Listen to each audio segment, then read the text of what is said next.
नमस्कार दोस्तों, मैं डॉक्टर अमित कुमार शुक्ल और आप सबका एसपी एजुकेट में एक बार फिर से बहुत बहुत स्वागत है। संविधान और राज्य व्यवस्था की हमारी क्लास जारी है और इस क्लास के अंतर्गत अब तक हम लोगों ने भारत के संवैधानिक इतिहास के क्रम में, यानी कि भारत का संविधान का विकास जिस तरह हुआ उसका हम अध्ययन कर रहे हैं। भारतीय संविधान का जो ऐतिहासिक हिस्टोरिकल डेवलपमेंट है, हिस्टोरिकल विकास है, ऐतिहासिक विकास, उसको पढ़ रहे हैं। इस क्रम में अभी तक हम लोगों ने एक पृष्ठभूमि पर चर्चा किया और उसके बाद 1773 के रेगुलेटिंग एक्ट पर। पिछले क्लास में हम लोगों ने फीड्स इंडिया एक्ट के अतिरिक्त 4 महत्वपूर्ण चार्टर्ड अधिनियमों पर चर्चा की। इस दौरान हमने केवल उन मुद्दों की चर्चा की जो आपकी परीक्षा के लिए अत्यंत उपयोगी है, जहां से अब तक कुछ प्रश्न पूछे गए हैं और भविष्य में भी वहां से प्रश्न पूछे जाने की पर्याप्त संभावना है।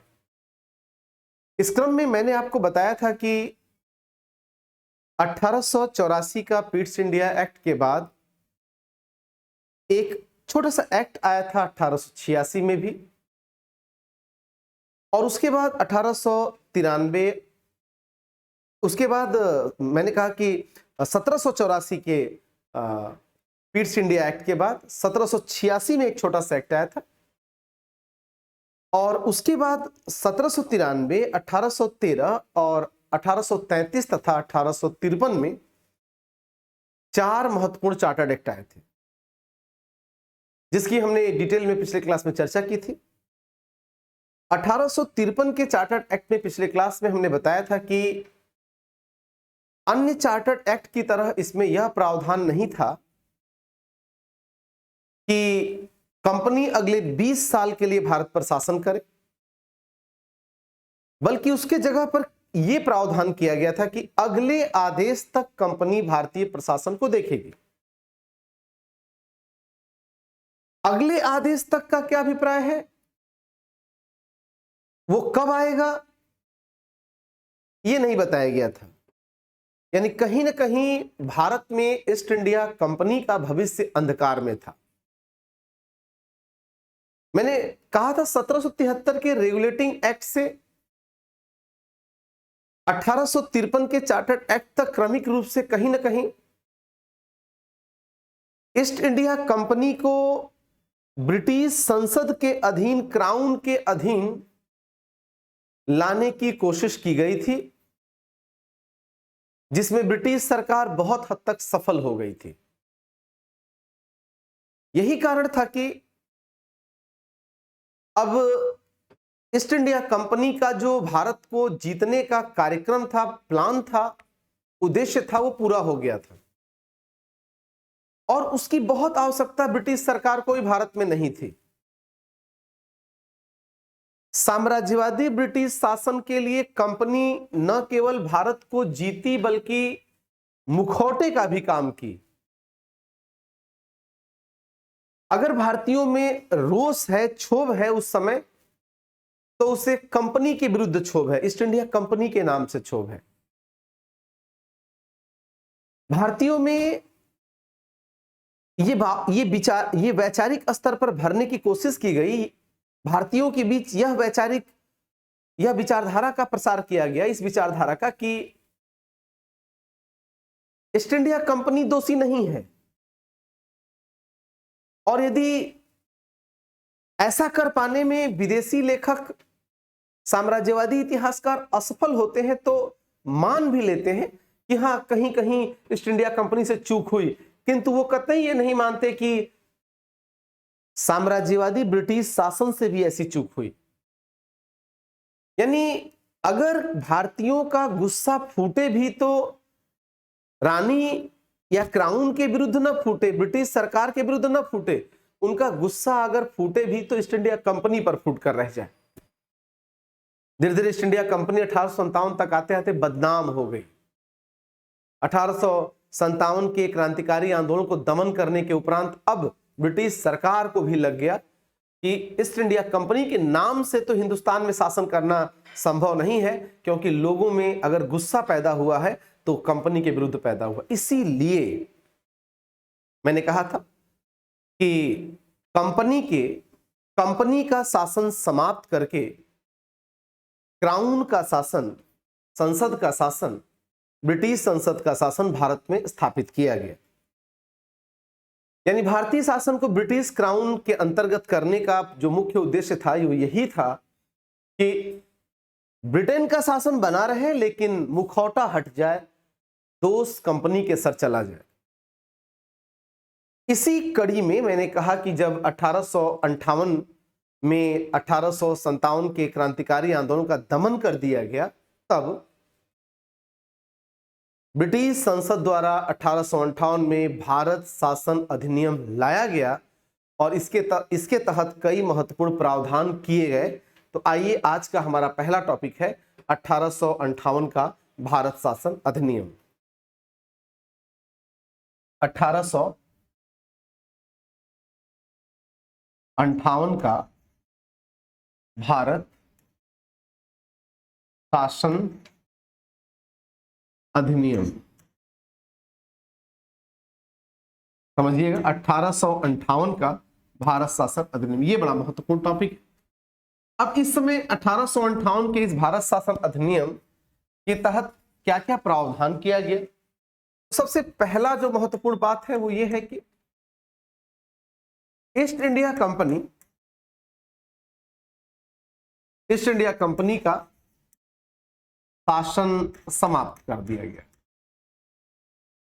ईस्ट इंडिया कंपनी का शासन समाप्त, और इसी के साथ क्या हुआ, ब्रिटिश संसद क्राउन का शासन भारत में प्रारंभ हो गया।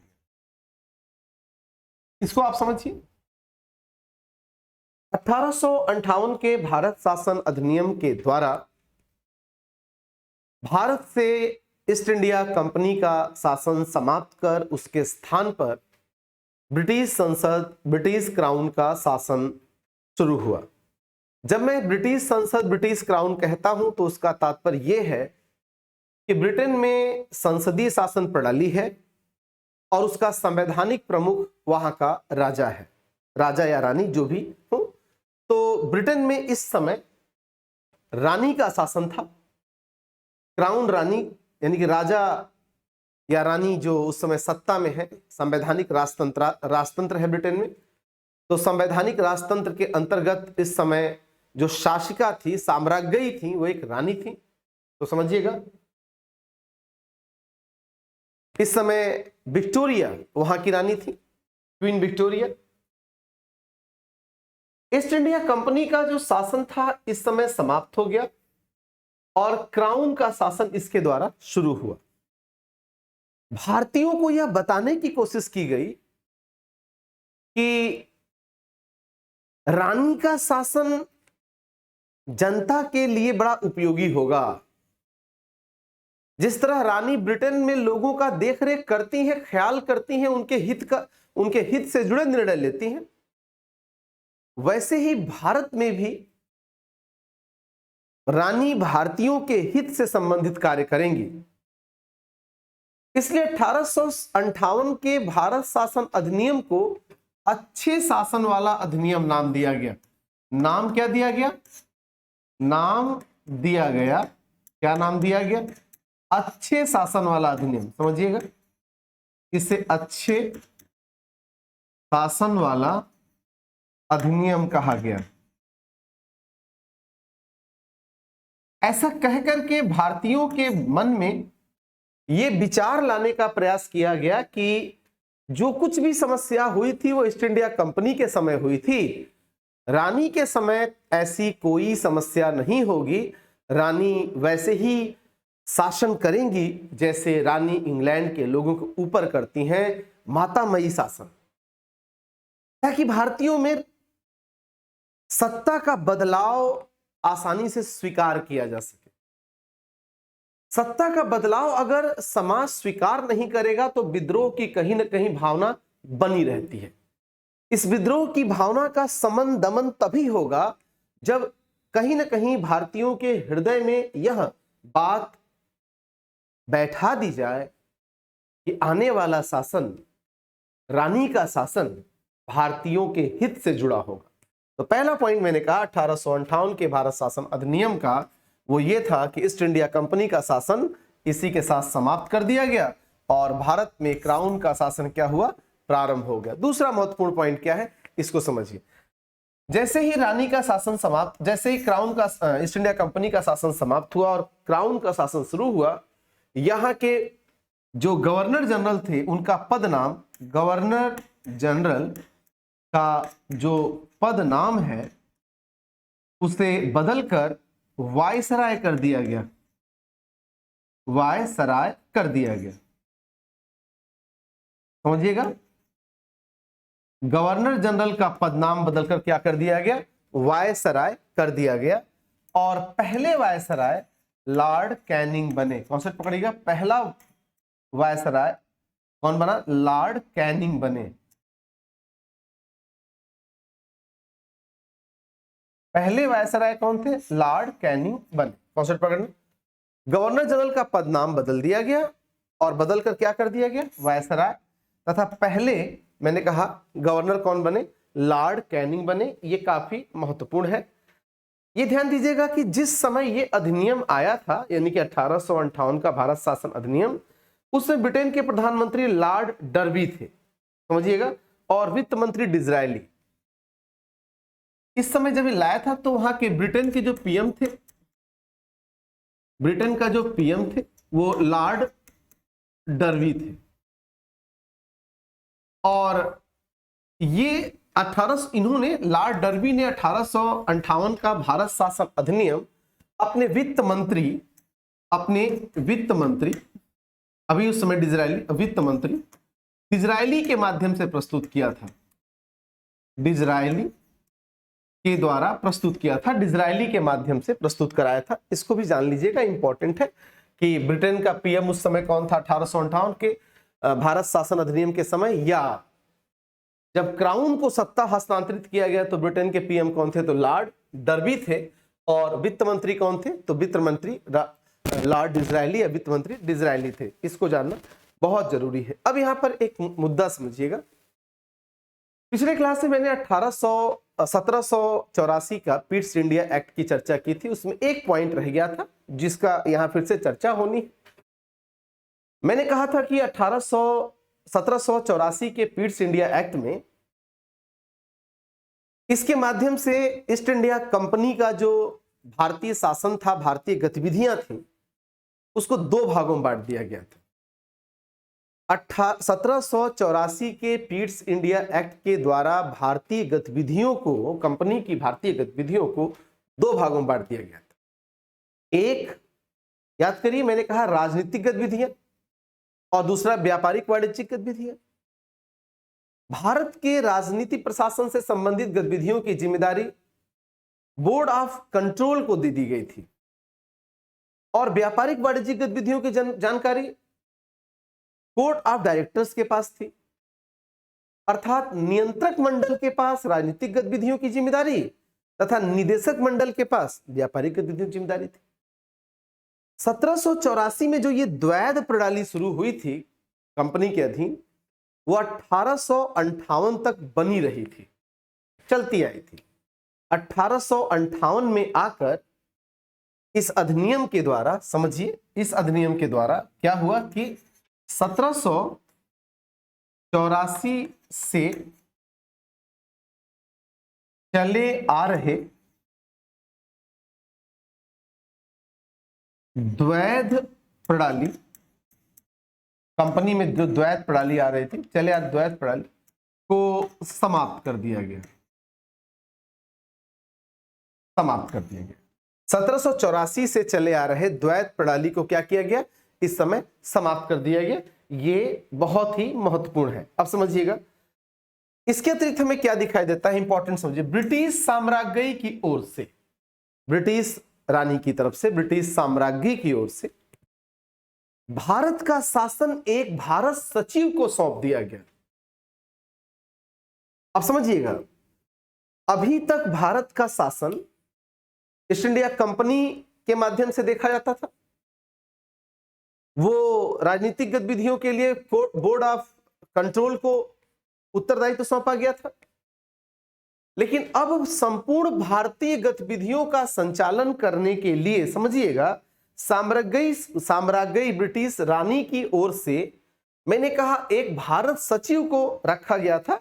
भारत सचिव को सारा उत्तरदायित्व सौंपा गया था। इसको समझिएगा।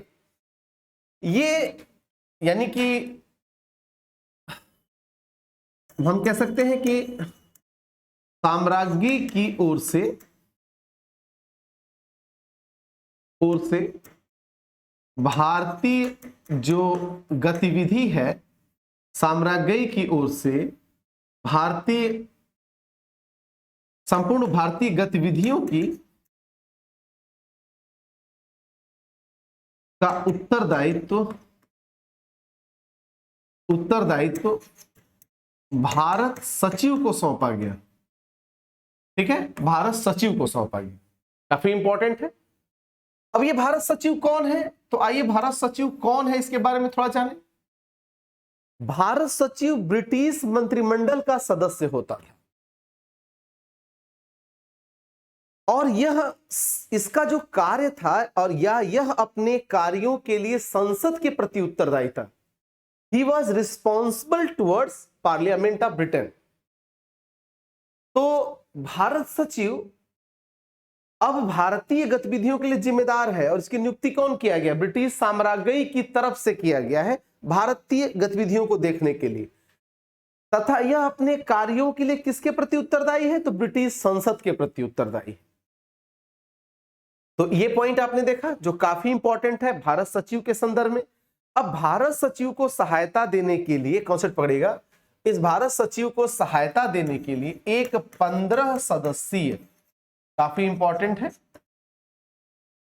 15 सदस्यीय परिषद गठित की गई, 15 मेंबर काउंसिल। समझिएगा, भारत सचिव को उनके कार्यों में सहायता देने के लिए एक 15 सदस्यीय परिषद गठित किया गया।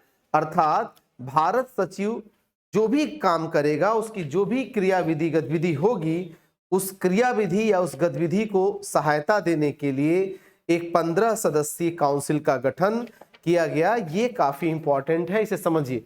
तो मोटे तौर पर अगर हम 1858 के भारत शासन अधिनियम के बातों को देखें, जो सबसे इंपॉर्टेंट बातें हैं, तो वो यही है। इसके अतिरिक्त भी कई बातें हैं, किंतु सबसे महत्वपूर्ण बात जो मैंने बताया वो यही है। आइए इसको हम एक बार रिवीजन करा देते हैं कि 1858 का भारत शासन अधिनियम, मैंने कहा जब ये आया, 1858 का भारत शासन अधिनियम जब ये आया, तो उस समय प्रधानमंत्री कौन था? ब्रिटेन के पीएम लॉर्ड डार्बी थे।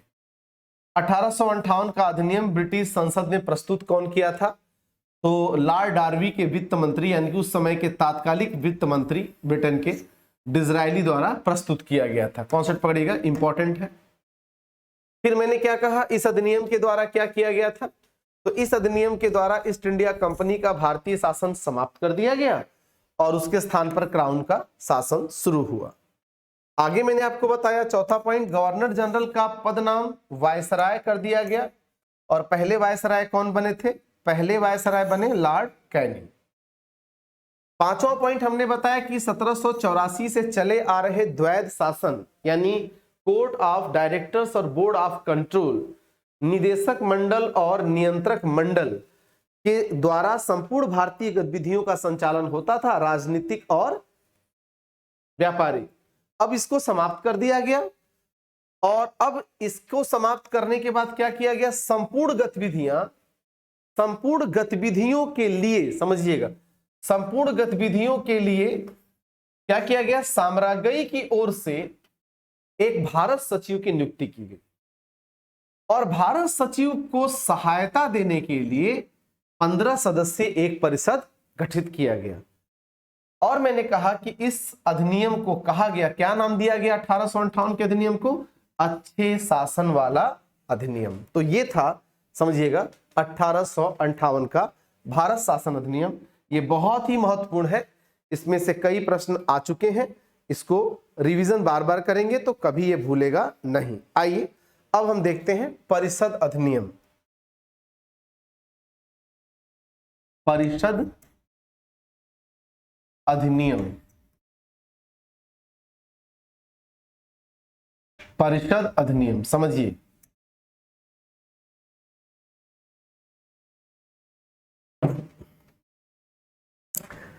ब्रिटिश संसद द्वारा 3 परिषद अधिनियम लाया गया। इन तीनों परिषद अधिनियमों को हम भारत में संसदीय प्रणाली के विकास के तौर पर देख सकते हैं, भारत में मंत्रिमंडलीय प्रणाली के विकास के तौर पर देख सकते हैं। अन्य कई महत्वपूर्ण मुद्दे भी इसमें निकल कर आएंगे। ब्रिटिश शासन द्वारा 1861, 1892 तथा 1909 में 3 परिषदीय अधिनियम लाए गए। इन तीनों परिषदीय अधिनियम को लाने के पीछे का एक उद्देश्य यह भी था कि भारत में प्रतिनिधि शासन व्यवस्था की स्थापना किया जाए। किंतु अगर व्यवहार में देखें तो इसके द्वारा ब्रिटिश शासन ने यह प्रयास किया कि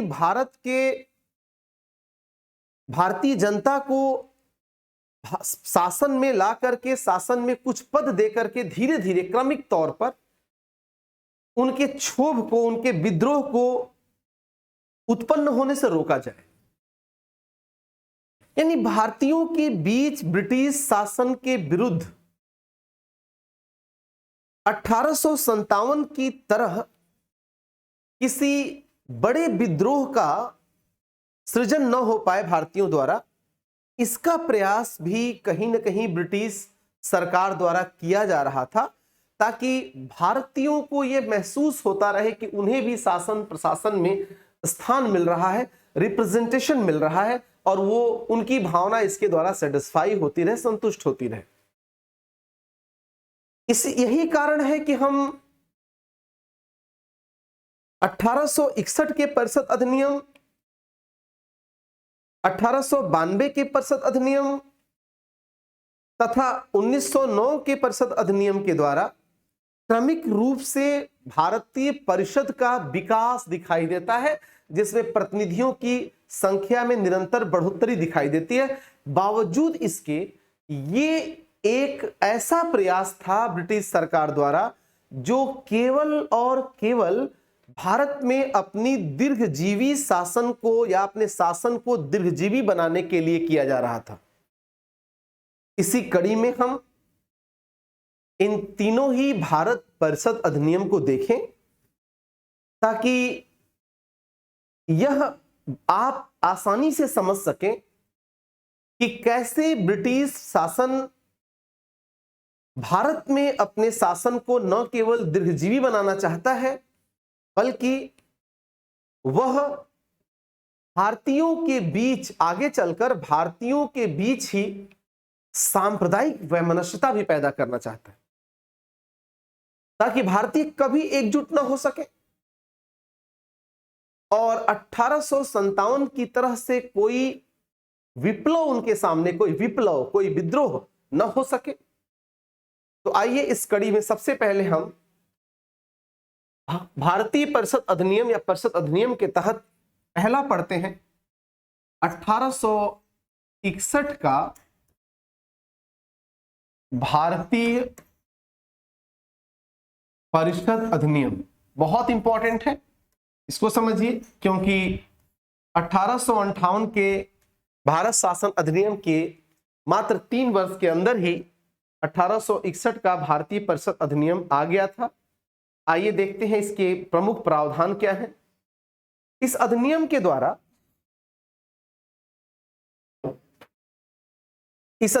द्वारा, ध्यान समझिएगा, वायसराय की, अभी गवर्नर जनरल, अभी तक आप गवर्नर जनरल पढ़ रहे थे, मैंने कहा कि इस अधिनियम के द्वारा वायसराय की कार्यकारिणी, अभी तक हम क्या पढ़ रहे थे, गवर्नर जनरल की कार्यकारिणी। अब क्या पढ़ रहे हैं, केवल पदनाम बदल गया, वायसराय की कार्यकारिणी।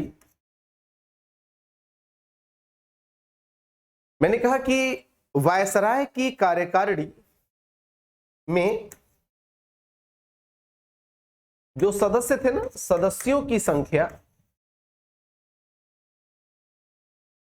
सदस्यों की संख्या समझिएगा, 4 से बढ़ाकर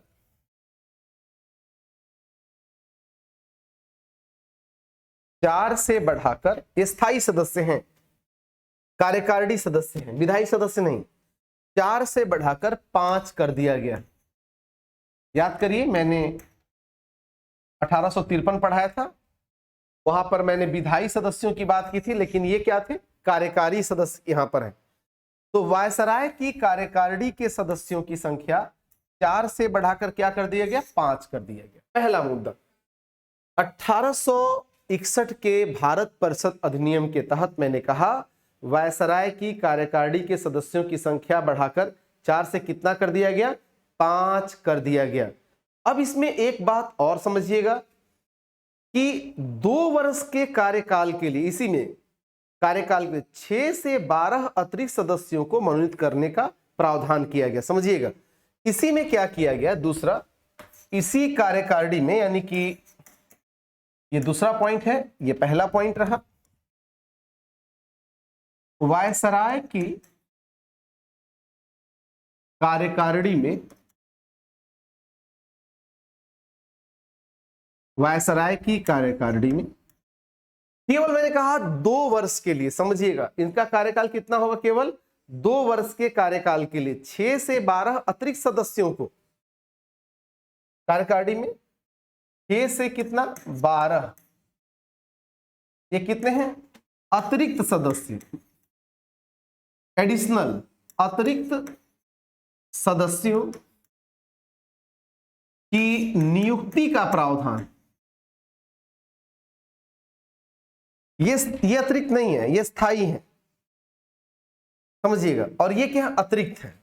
वायसराय की कार्यकारिणी में 6 से 12 अतिरिक्त, मैंने कहा अतिरिक्त सदस्यों की नियुक्ति का प्रावधान किया गया। ठीक है, कितना कार्यकाल, इनका कार्यकाल क्या है, तो मैंने कहा कि इनका कार्यकाल 2 वर्ष के लिए, 2 वर्षीय कार्यकाल है, इनका कार्यकाल 2 वर्ष का है, समझिएगा। वायसराय की कार्यकारिणी परिषद में 6 से 12 अतिरिक्त सदस्यों की नियुक्ति का प्रावधान किया गया और इनका कार्यकाल कितना रहा, ये 2 वर्षीय इनका कार्यकाल रहा। अब इसमें समझिएगा, पहली बार इन अतिरिक्त सदस्यों में क्या दिखाई देता है, इसमें पहली बार 3 भारतीय सदस्य नियुक्त किए गए। 1861 के भारत परिषद अधिनियम के तहत मैंने कहा कि दूसरा पॉइंट, वायसराय की कार्यकारिणी परिषद में 6 से 12 अतिरिक्त सदस्यों की नियुक्ति का प्रावधान था, यानी मिनिमम 6, अधिकतम 12 हो सकते थे। कैसे सदस्य, एडिशनल मेंबर, उनका कार्यकाल 2 वर्ष का होगा। अब इन 6 से 12 सदस्यों में से मैंने कहा 3 ऐसे सदस्य होंगे जो भारतीय होंगे, 3 भारतीय सदस्य की नियुक्ति का प्रावधान किया गया।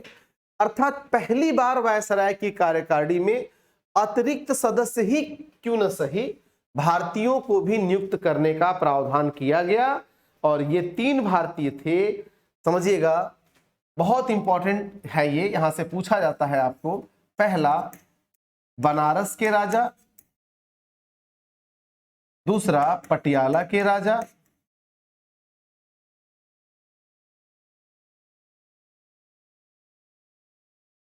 पटियाला के राजा, और तीसरा sir Dinkar Rao, sir Dinkar Rao. Question पढ़ना, यानी बनारस कॉमा पटियाला के राजा और सर दिनकर राव, ये 3 भारतीय सदस्य हैं जिनको पहली बार वायसराय की कार्यकारिणी में नियुक्त किया गया था। बहुत इंपॉर्टेंट है ये। तो 3 पॉइंट, अभी 4 पॉइंट हम लोगों ने क्या पढ़ा, 3-4 पॉइंट पढ़ा जो सबसे इंपॉर्टेंट है, ध्यान दीजिएगा। एक पॉइंट यहां रहा आपको कि वायसराय की कार्यकारी परिषद में 6 से 12 अतिरिक्त सदस्य, ये अतिरिक्त है, अतिरिक्त सदस्यों की नियुक्ति की गई, नियुक्ति का प्रावधान किया गया। कोई जरूरी नहीं था कि वो 6 ही होगा या 12 ही होगा, 6 से 12 के बीच में कुछ भी हो सकता है, और न्यूनतम 6 होगा, अधिकतम 12। इसमें 3 कम से कम क्या होंगे, भारतीय सदस्य होंगे। और भारतीय कौन कौन थे, तो भाई वही होगा जो अंग्रेजों का वफादार होगा, उनका समर्थक होगा, और वो कौन थे, बनारस के राजा, पटियाला के राजा तथा सर दिनकर राव। आगे हमें क्या दिखाई देता है, बहुत ही इंपॉर्टेंट, कि इस मतलब भारत परिषद अधिनियम 1861 के द्वारा वायसराय को वीटो का अधिकार प्राप्त हो गया। समझिएगा, इसके द्वारा हमें चौथा पॉइंट क्या दिखाई देता है कि इस अधिनियम के द्वारा वायसराय को वीटो का अधिकार प्राप्त हो गया। वीटो का अधिकार, वीटो का अधिकार अपने आप में एक ऑब्सोल्यूट पावर होता है, समझिएगा। तो 1861 के भारत शासन अधिनियम के द्वारा वायसराय को क्या हो गया कि वीटो का अधिकार प्राप्त हो गया। अर्थात अब वायसराय जब चाहे तब, या वायसराय को जब भी ऐसा लगे कि वह अपने परिषद के द्वारा पारित, वायसराय की जो परिषद है उसके द्वारा पारित कोई विधि, कोई अधिनियम अगर लगता है वायसराय को कि उसको हमें रोक देना चाहिए, तो वायसराय को वीटो का अधिकार दे दिया गया कि अपने परिषद द्वारा पारित वो किसी भी अधिनियम को रोक दे। तो इसी अधिनियम 1861 का भारतीय परिषद अधिनियम द्वारा वायसराय को वीटो का अधिकार प्रदान कर दिया गया। ये बड़ा इंपॉर्टेंट पॉइंट रहा है, आगे ध्यान दीजिएगा। अब इसके अतिरिक्त वायसराय को एक अन्य महत्वपूर्ण अधिकार दे दिया गया, तो उसको अपने विवेक के अनुसार, समझिएगा, अपने विवेक के अनुसार वायसराय को अध्यादेश जारी करने की शक्ति, वायसराय को विवेक के अनुसार, विवेकानुसार अध्यादेश, ये इंपॉर्टेंट है, समझिए, अध्यादेश जारी करने की, अध्यादेश की शक्ति प्रदान कर दी गई। समझिए, बहुत ही इंपॉर्टेंट है। यहां मैंने कहा वायसराय को क्या किया गया, वीटो की शक्ति दी गई, और यहां वायसराय को क्या किया गया, अध्यादेश जारी करने की शक्ति दे दी गई। तो ये 5 पॉइंट जो अभी तक मैंने बताया, ये 1861 के भारतीय परिषद अधिनियम के सबसे इंपॉर्टेंट पॉइंट में से है। इसके अतिरिक्त अभी कुछ अन्य महत्वपूर्ण पॉइंट है, इसको समझिए। जो इस एक्ट का सबसे इंपॉर्टेंट पॉइंट है वो ये है, 1861 के भारत परिषद अधिनियम द्वारा 6 अगस्त 1861 को, बहुत ही इंपॉर्टेंट डेट है, इसे आप याद कर लेना, 6 अगस्त 1861 को इंडियन हाई कोर्ट एक्ट पारित किया गया। समझिएगा, इंडियन हाई कोर्ट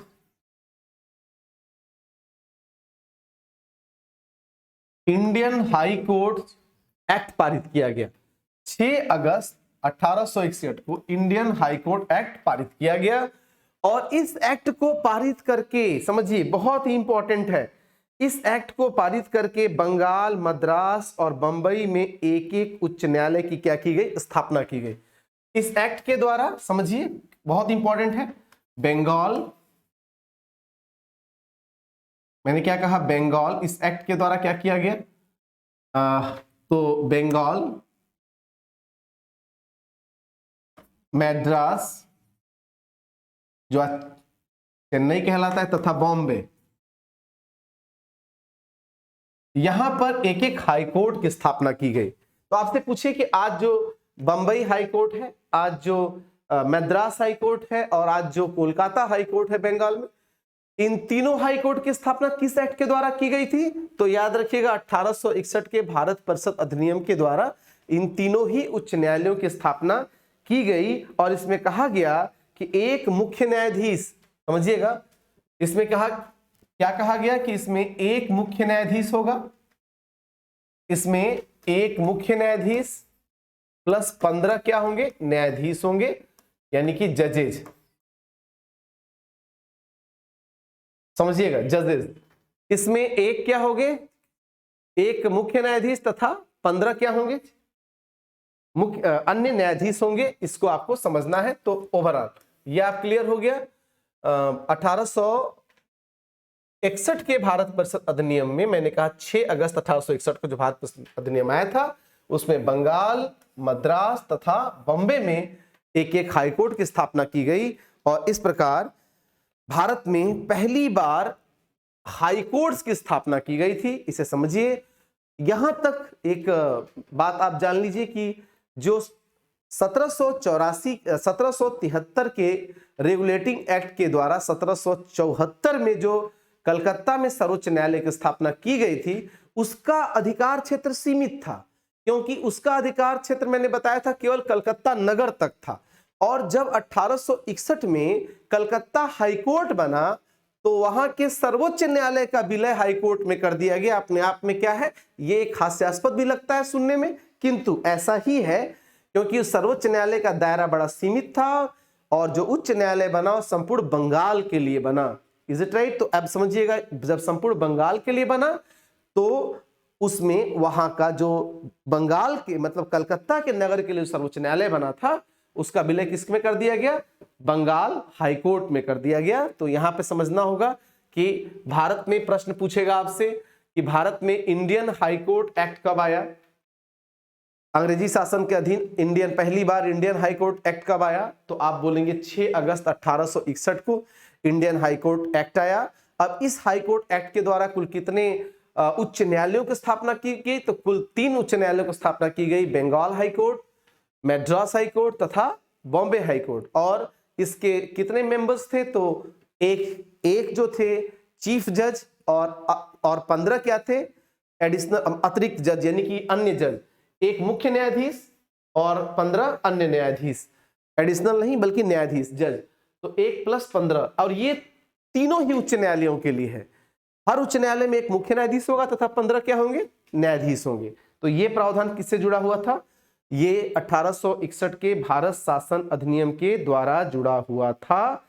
आगे देखिए, प्रांतों में विधानसभाओं की शुरुआत, अगला महत्वपूर्ण पॉइंट, इसी एक्ट के द्वारा क्या होता है, प्रांतों में जो प्रांत है उनमें विधानसभाओं,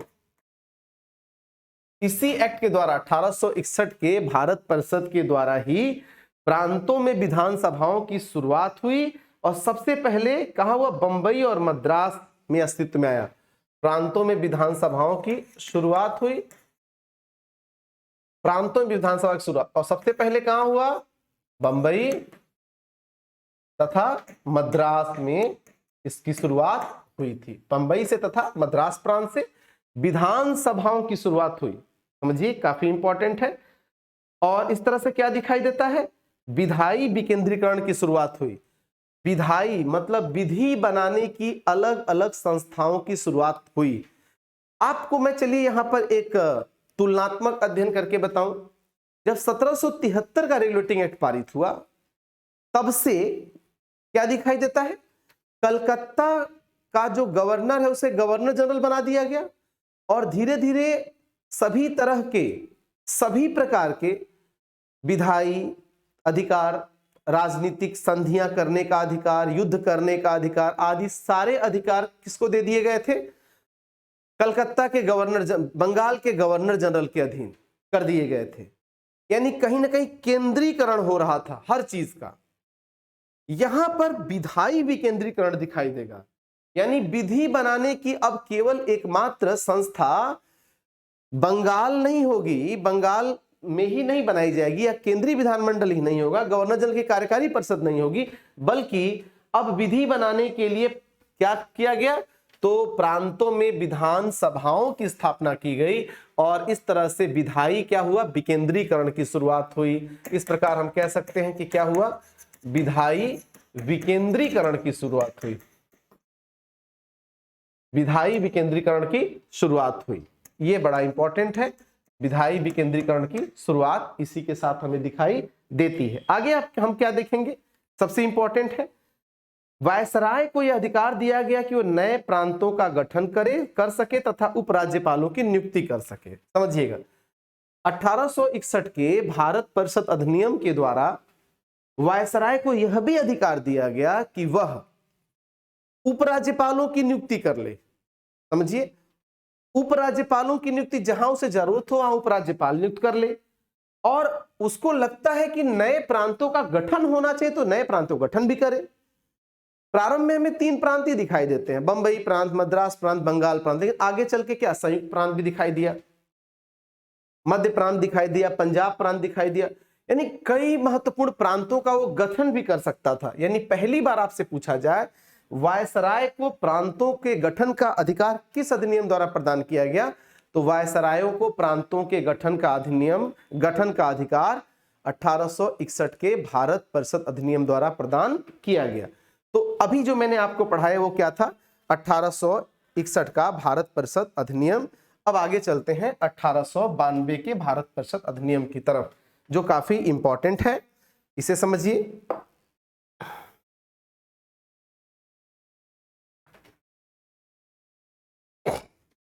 अठारह सौ बानवे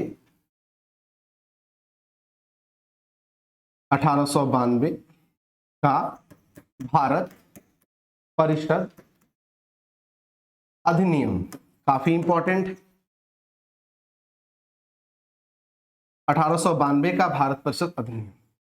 आइए इसकी पहले पृष्ठभूमि देख लें और फिर इसके हम प्रमुख प्रावधानों को देखेंगे।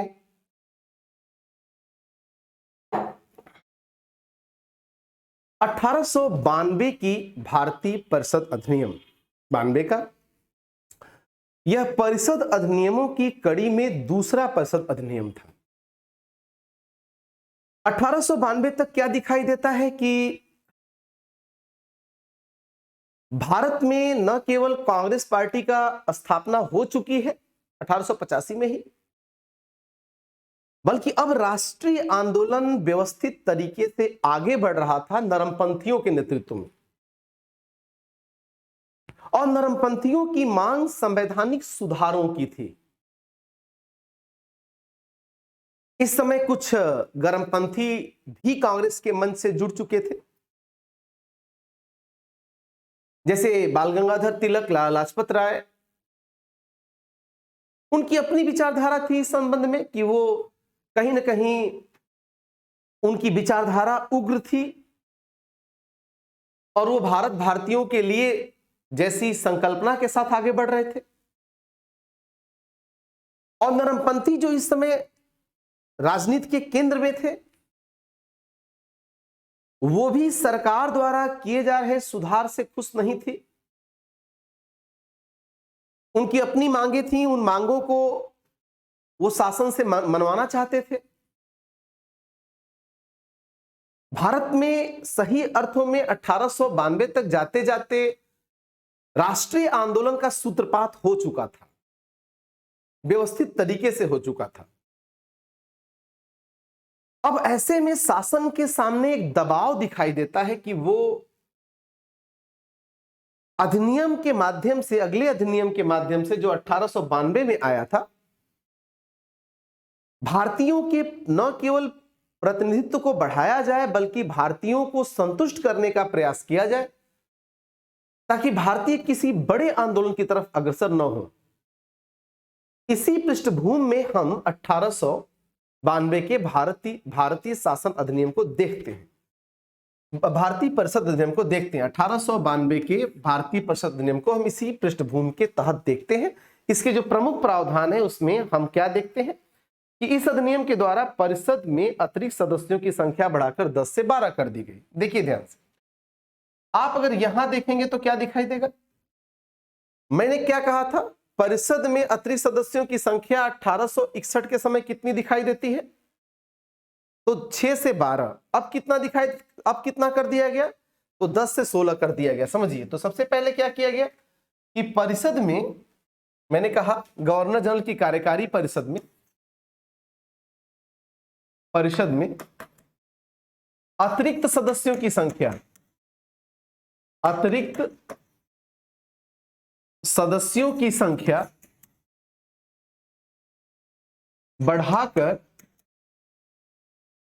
10 से 16 10 से 16 कर दिया गया, फ्रॉम 10 to 16। तो सही अर्थों में देखें तो ज्यादा बढ़ोतरी तो नहीं हुई, पहले ही 6 से 12 थी, अब मिनिमम 10 अधिकतम 16 हो सकती थी। लेकिन पहला काम यही किया गया 1892 के भारत परिषद अधिनियम द्वारा पहला काम यही किया गया कि इसकी संख्या बढ़ाकर 10 से 16 कर दिया गया। पिछले एक्ट में मैंने बताया था ना कि प्रांतों में परिषदों का गठन किया गया, विधान परिषदों का गठन किया, समझिएगा।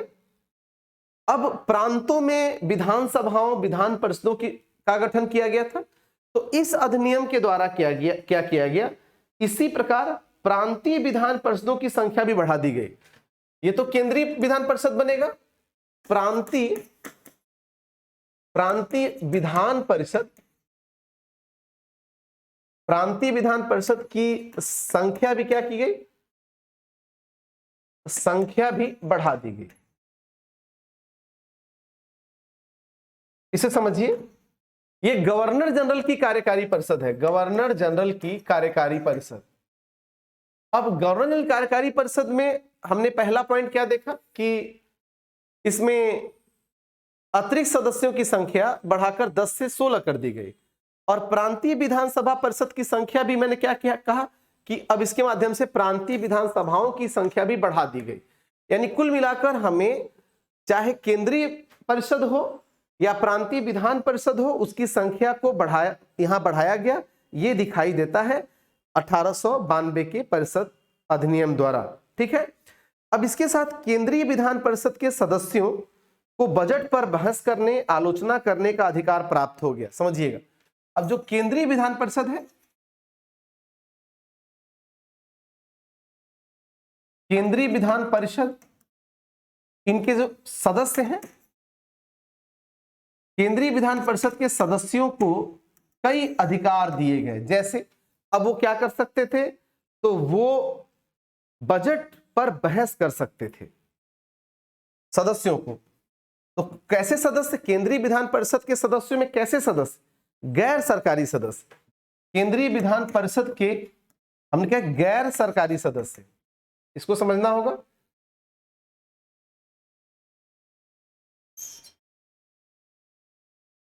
गैर सरकारी सदस्यों को क्या क्या अधिकार मिला, तो बजट पर बहस कर सकते थे, उसका आलोचना कर सकते थे, बजट पर बहस कर सकते थे, उसकी क्या कर सकते थे, आलोचना कर सकते थे, किंतु मतदान नहीं कर सकते थे। ध्यान दीजिएगा, वो ये दो चीज कर सकते थे, किंतु मतदान नहीं कर सकते थे। तो केंद्रीय विधान परिषद के, यहां समझिएगा, ये तीसरा पॉइंट है, केंद्रीय विधान परिषद के गैर सरकारी, मैंने कहा केंद्रीय विधान परिषद के गैर सरकारी सदस्य, मैंने कहा क्या कर सकते, बजट पर बहस कर सकते थे। दूसरा क्या कर सकते थे, बजट की आलोचना आदि कर सकते थे मंत्री, लेकिन मतदान नहीं कर सकते थे, उन्हें मतदान करने का अधिकार नहीं दिया गया था। इस प्रकार हमें क्या दिखाई देता है कि विधान परिषद की शक्ति इस अधिनियम द्वारा क्या हो गई, बढ़ गई। विधान परिषद की शक्ति इस अधिनियम द्वारा बढ़ गई, ये हमें दिखाई देता है। और साथ ही इस अधिनियम के द्वारा केंद्रीय विधायिका में प्रत्येक प्रांतीय विधायिका से एक एक सदस्य चुनने की अनुमति दी गई। ध्यान देना, केंद्रीय विधायिका में उस समय, जैसे मान लीजिए जो केंद्रीय विधायिका है, केंद्रीय विधायिका, इस केंद्रीय विधायिका में उस समय जितने प्रांत हैं, जितने भी उस समय प्रांत हैं, A, B, C, D, E, F इत्यादि, इन सभी प्रांतों से केंद्रीय विधायिका में एक एक सदस्य चुनने का क्या हो गया, चुनने का अधिकार दिया गया। यहां से एक एक सदस्य आएंगे, यानी केंद्रीय विधायिका में प्रांतीय विधायिका से एक एक सदस्य चुनने का अधिकार दे दिया गया। इस प्रकार अप्रत्यक्ष निर्वाचन प्रणाली की शुरुआत हुई थी। ये प्रांतीय विधायिका है, मैंने कहा कि ये सब क्या है, प्रांतीय विधायिका। तो ये आपका चौथा पॉइंट रहा, इसको फिर से समझिए। 1892 का भारतीय परिषद अधिनियम काफी महत्वपूर्ण है। इसे हमें किस रूप में समझना चाहिए, तो ये पहला है कि गवर्नर जनरल, यहां समझिए कि पहला पॉइंट क्या है कि गवर्नर जनरल ऐसे समझिए कि गवर्नर जनरल, गवर्नर जनरल ऐसे समझिए कि कार्यकारी परिषद में अतिरिक्त सदस्यों की संख्या क्या कर दी गई, अतिरिक्त सदस्यों की संख्या बढ़ाकर 10 से 16 कर दिया गया। प्रांतीय विधान परिषद की संख्या भी बढ़ाकर क्या कर दी गई, इसमें बढ़ोतरी कर दी गई। जो प्रांतीय विधानसभा है उनकी भी सदस्यों में बढ़ोतरी कर दी गई। केंद्रीय विधान परिषद के जो भी गैर सरकारी सदस्य हैं उनको कुछ अधिकार दिए गए, जैसे वो बजट पर बहस कर सकते थे, वो आलोचना कर सकते थे सरकार की नीतियों का, वो मतदान कर सकते थे। और साथ ही साथ जो केंद्रीय विधायिका थी उसमें एक एक प्रांतीय विधायिका से सदस्य चुनकर आने की भी इजाजत दे दी गई, अधिकार प्रदान कर दिया गया। 1892 के भारत परिषद अधिनियम में यही महत्वपूर्ण प्रावधान किए गए थे। और ये महत्वपूर्ण प्रावधान निसंदेह इंपॉर्टेंट तो है, किंतु भारतीयों ने, ध्यान दीजिएगा, भारतीयों ने इसका भी आलोचना किया, क्योंकि भारतीय इन मांगों से संतुष्ट नहीं थे। भारतीयों को लगता था कि उनके साथ छल हुआ है और भारतीयों को कोई विशेष अधिकार इस अधिनियम के माध्यम से प्रदान नहीं किया गया है। इसीलिए भारतीयों ने क्या किया, इस अधिनियम का बहिष्कार किया, इसे कतई स्वीकार नहीं किया। अब आगे ध्यान दीजिएगा, कहीं कहीं आप ये भी पाएंगे कि वायसराय को प्रांतों में विधान परिषद की स्थापना और अधिकार तथा यहां समझिएगा, ये जो अधिकार वायसराय को प्रांतों में प्रांतीय विधान परिषद की स्थापना तथा लेफ्टिनेंट यानी कि उपराज्यपाल की नियुक्ति का अधिकार जो पिछले 1861 के भारत परिषद अधिनियम में दिया गया था, उसका यहां आकर के विस्तार दिखाई देता है। क्योंकि अब वायसराय ने कई महत्वपूर्ण विधान परिषदों की स्थापना कर दिया प्रांतों में, और कई जगह क्या कर दिया है, गवर्नर उपराज्यपालों की नियुक्ति भी कर दिया है। लेकिन मोटे तौर पे हमें क्या दिखाई देता है, समझिए कि 1892 के भारत परिषद अधिनियम द्वारा जो 1861 में किया गया था उसे ही आगे बढ़ाया नजर आता है। अब आगे ध्यान देना, जो इस कड़ी में हमारा अंतिम विधान परिषद अधिनियम होगा वो है 1909 का भारतीय परिषद अधिनियम। तो 1909 का भारत परिषद अधिनियम ये बहुत इंपॉर्टेंट है, इसे यहां से कई बार महत्वपूर्ण प्रश्न आ चुके हैं। 1909 के भारत परिषद अधिनियम, आइए पहले इसका सामान्य परिचय देखते हैं और फिर इसके हम प्रावधानों की चर्चा करेंगे। 1909 के भारत परिषद अधिनियम की, आइए 1909 तक आते आते भारत में राष्ट्रीय आंदोलन काफी आगे बढ़ चुका है। न केवल नरमपंथी राजनीति आगे बढ़ गई थी, बल्कि गर्मपंथियों ने भी इस समय तक आते आते भारतीयों को राजनीतिक रूप से सक्रिय करने की बहुत कोशिश की थी। लेकिन सरकार की रणनीतियों, कूटनीतियों के कारण तथा नरमपंथी तथा गर्मपंथियों के आपसी टकराव के कारण, हमें मालूम है 1907 में ही सूरत में कांग्रेस का विभाजन हो गया था। 1906 में मुस्लिम लीग का गठन हुआ था। कांग्रेस भी कमजोर हो गई, देश में सांप्रदायिक राजनीति की शुरुआत हो गई, और इसी समय देश में क्रांतिकारी आंदोलन भी क्या है, बहुत तेजी से आगे बढ़ रहा था। यानी एक ही समय हम देखें कि कांग्रेस में गर्मपंथी विचारधारा के आने से कांग्रेस में न केवल युवा कांग्रेस के प्रति आकर्षित हुए थे, बल्कि 1907 में कांग्रेस के विभाजन से गर्मपंथी नरमपंथी दोनों कमजोर हो गए। दूसरी तरफ हमें क्या दिखाई देता है कि क्रांतिकारी आंदोलन यहां 1910-12 तक हमें क्रांतिकारी आंदोलन भारत में बड़ी तेजी से बढ़ते दिखाई देता है।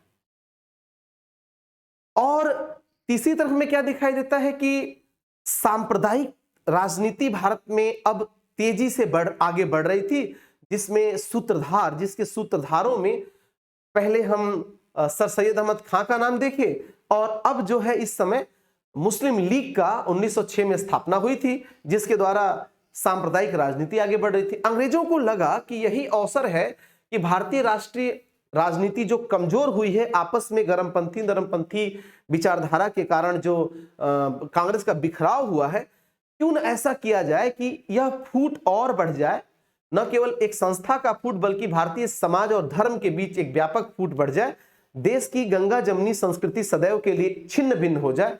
इसी को ध्यान में रखते हुए अंग्रेजों ने 1909 के भारत परिषद अधिनियम के द्वारा जो प्रावधान किया, उसमें उन्होंने भारत में सांप्रदायिकता का बीजारोपण ही नहीं किया, बल्कि सांप्रदायिकता को वैधानिकता प्रदान कर दिया। तो 1909 का भारत परिषद अधिनियम के अंतर्गत हम सबसे जो महत्वपूर्ण पॉइंट देखते हैं वो ये देखते हैं कि सांप्रदायिकता को वैधानिकता प्रदान करने की रणनीति अपनाई गई। तो क्या हुआ?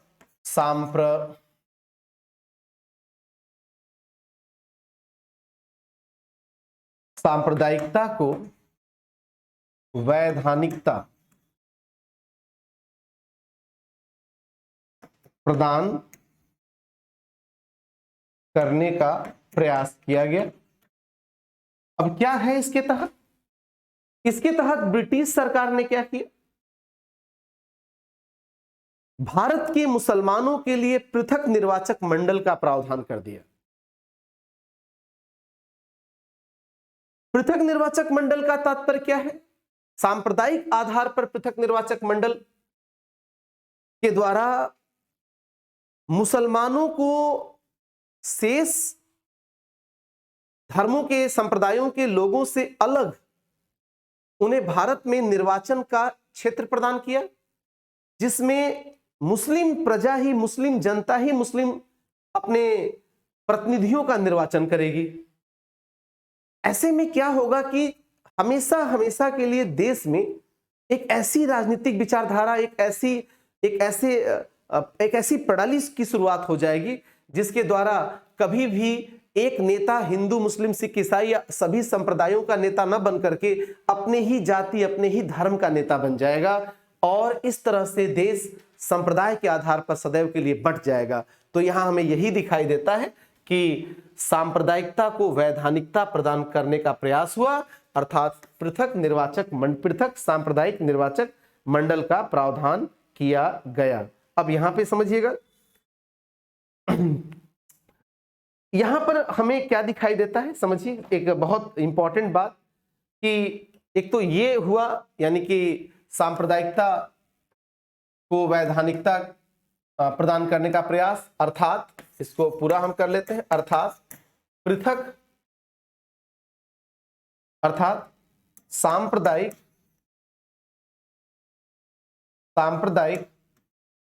पृथक निर्वाचक मंडल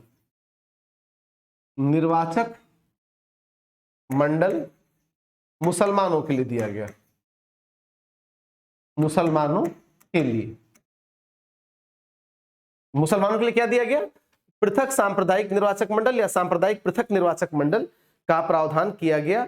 इस अधिनियम के द्वारा समझिएगा, विधायी कार्यों के लिए वायसराय की कार्यकारी जो परिषद है ना, जिसे भारत की केंद्रीय परिषद कहा जाएगा, में अतिरिक्त सदस्यों की संख्या बढ़ाकर 60 कर दी गई। ध्यान दीजिएगा, मैंने हर जगह आपको अतिरिक्त सदस्यों की संख्या बताया कितना कर दिया गया, लेकिन जैसे कि अतिरिक्त सदस्यों की संख्या मैंने आपको पीछे बताया था कि 6 से 12 किया गया, 92 में कितना कर दिया गया, तो 10 से 16 कर दिया गया, लेकिन अभी कितना किया जाएगा? 60 कर दिया जाएगा। इसे समझिए। तो यहां पर क्या दिखाई देता है कि विधायी कार्यों के लिए वायसराय की कार्यकारी परिषद, समझिएगा, वायसराय की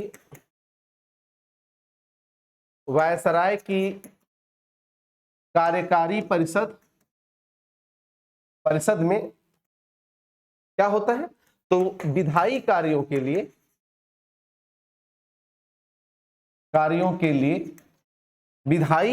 के लिए जो अतिरिक्त सदस्य हैं ना, अतिरिक्त सदस्यों की संख्या बढ़ाकर कितनी कर दी गई? 60 कर दी गई। ये थोड़ा सा एक बार में ज्यादा संख्या किया गया। अतिरिक्त सदस्यों की संख्या बढ़ाकर कितनी कर दी गई, तो 60 कर दी गई। ये बड़ा इंपॉर्टेंट है।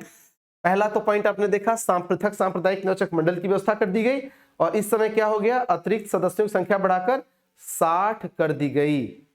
अतिरिक्त सदस्यों का कार्यकाल जो पहले 2 वर्ष का था ना, तथा इनका कार्यकाल क्या किया गया, इनका कार्यकाल 3 वर्ष कर दिया गया। इसे समझिएगा, इनका कार्यकाल 3 वर्ष का निश्चित कर दिया गया। और इस अधिनियम के द्वारा विधान परिषद की जो शक्तियां है ना, विधान परिषद की जो शक्तियों, इसका विस्तार किया गया।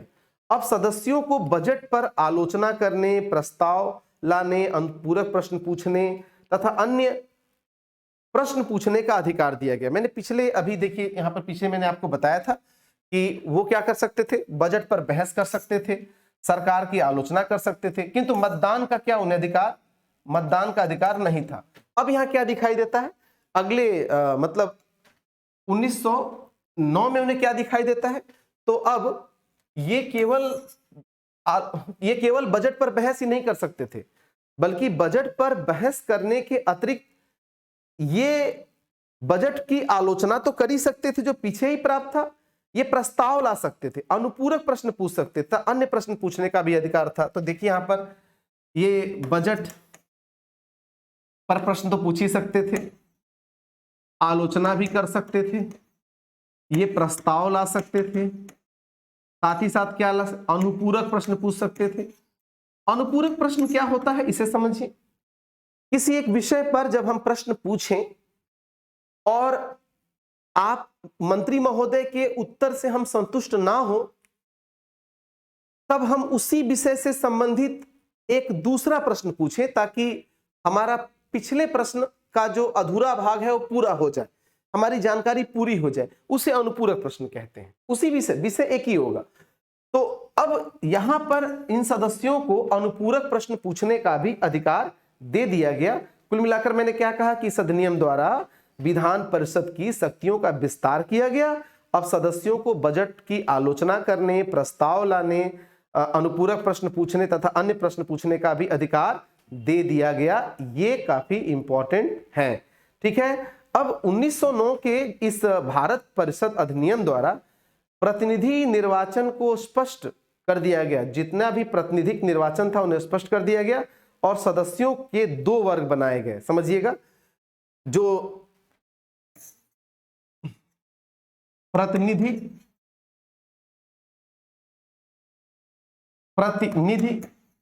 निर्वाचन को स्पष्ट किया गया। इसका मतलब है कि जितने प्रतिनिधि हैं उनका निर्वाचन कैसे होता है उनको स्पष्ट कर दिया गया। उनको 2 भागों में बांटा गया, एक जो निर्वाचित है और दूसरा जो मनोनीत है। जितने भी प्रतिनिधि हैं, ध्यान समझिएगा, उन प्रतिनिधियों का निर्वाचन स्पष्ट कर दिया गया कि उसमें से कौन कौन क्या है, निर्वाचित है। यानी 2 श्रेणी थी। ए श्रेणी क्या है, निर्वाचित लोगों के प्रतिनिधि जो निर्वाचित होकर आते हैं, और दूसरा क्या है, जो मनोनीत है या नाम निर्दिष्ट है।